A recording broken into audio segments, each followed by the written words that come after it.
welcome to another special edition with a member of Congress, a great friend of the Illinois Chamber, Rodney Davis.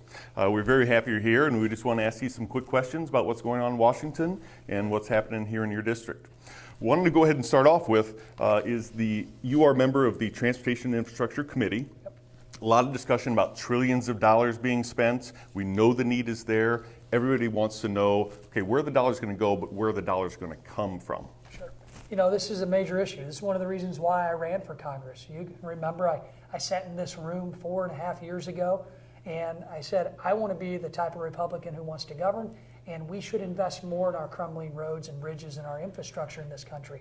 And who would have thought that we passed a WRDA bill? We've done 2 since I've been there. We passed a highway bill. We've addressed rail reauthorization. We're in the midst of FAA reauthorization. And who'd have thought that it wouldn't be enough? Because those bills were just bogged down in partisan politics. We've moved them out. We now have certainty within the state of Illinois to allow them to get about 80% of their funding from your federal gas tax dollars, the dollars that your members and my constituents pay and send to the federal government to come back to Illinois. But we got to do more because we've waited so long to invest in infrastructure. And I'm so glad President Trump wants to help lead that charge. I've been in the room with him when he's mentioned that infrastructure is a priority.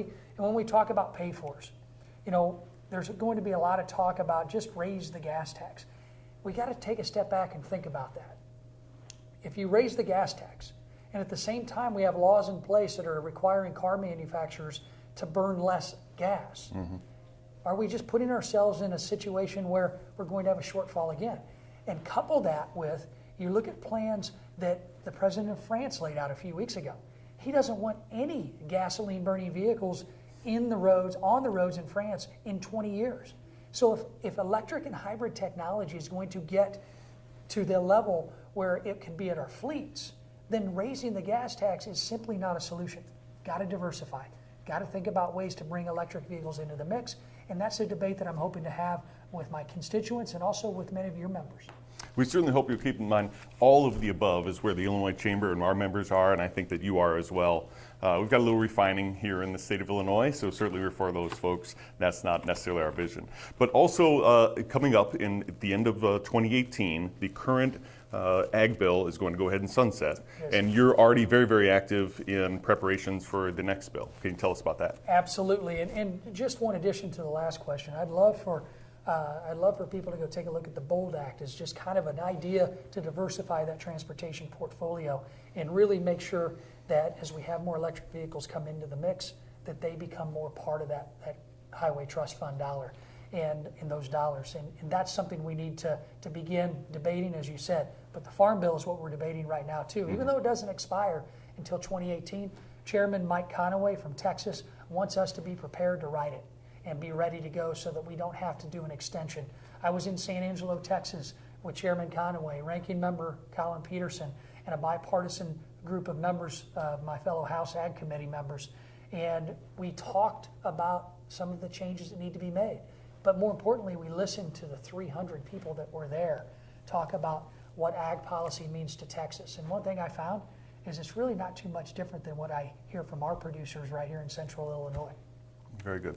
You're about to receive a very important award from the U.S. Chamber here in just a few minutes, and a big part of that is tax reform, which is Tom Donahue and the U.S. Chamber definitely leaders on that. Can you tell us where you think tax reform is going to head? Well, it's not just Tom Donahue and the U.S. Chamber that's been a leader. You guys here in Illinois, you and I have known each other for 20 plus years. You've been talking about tax reform not only at the federal level and what it means to your members here in Illinois, but also even for the local level and how it can encourage more members of local chambers of commerce to begin investing in their own entrepreneurial opportunities. And tax reform can do that.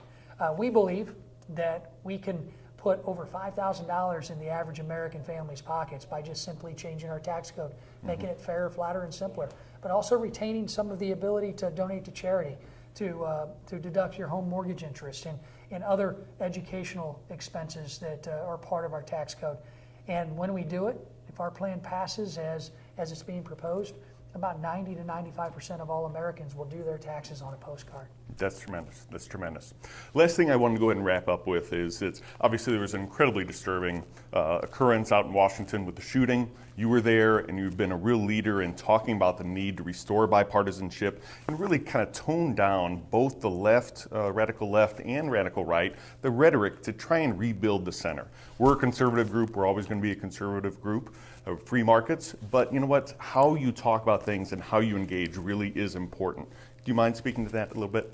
You know, it truly is, and thank you for your phone call afterwards and the aftermath of that tragedy that I never thought I would personally experience. I didn't think I'd be up to bat one morning practicing for a charity game, one of the most bipartisan things we do in Congress, and then have to dodge bullets from somebody who was just upset with the president and upset with our policies. But I'm taking this as a charge as we move into the future to do exactly what you just mentioned. How do we stop the hate on all sides and vitriol on all sides from bleeding into the public debate? And let's make sure that we address the facts that we can work together. We can govern together. We do it every day in Washington, even though you don't see it in the 24-hour news cycle. But we have to talk about being a government that's going to continue to work, because the vitriol and the hate that we see, not just in the news cycle, not just at board meetings at all levels, but we see it in social media and we see it in our schools. I want to help send a message that that's got to end. And if I can take one lesson from the tragedy of being a witness to those shootings, it's that we're gonna double down on governing, and we're gonna take charge. And when we do, we're going to send a message to the next generation that America is great, that America's greatness comes from our ability to settle our differences at the ballot boxes and not with bullets on a baseball field. Excellent. Well, thank you very much for your leadership, and thank you for your support of the Illinois business community and the economy of America. Thank you. Thanks, Tom.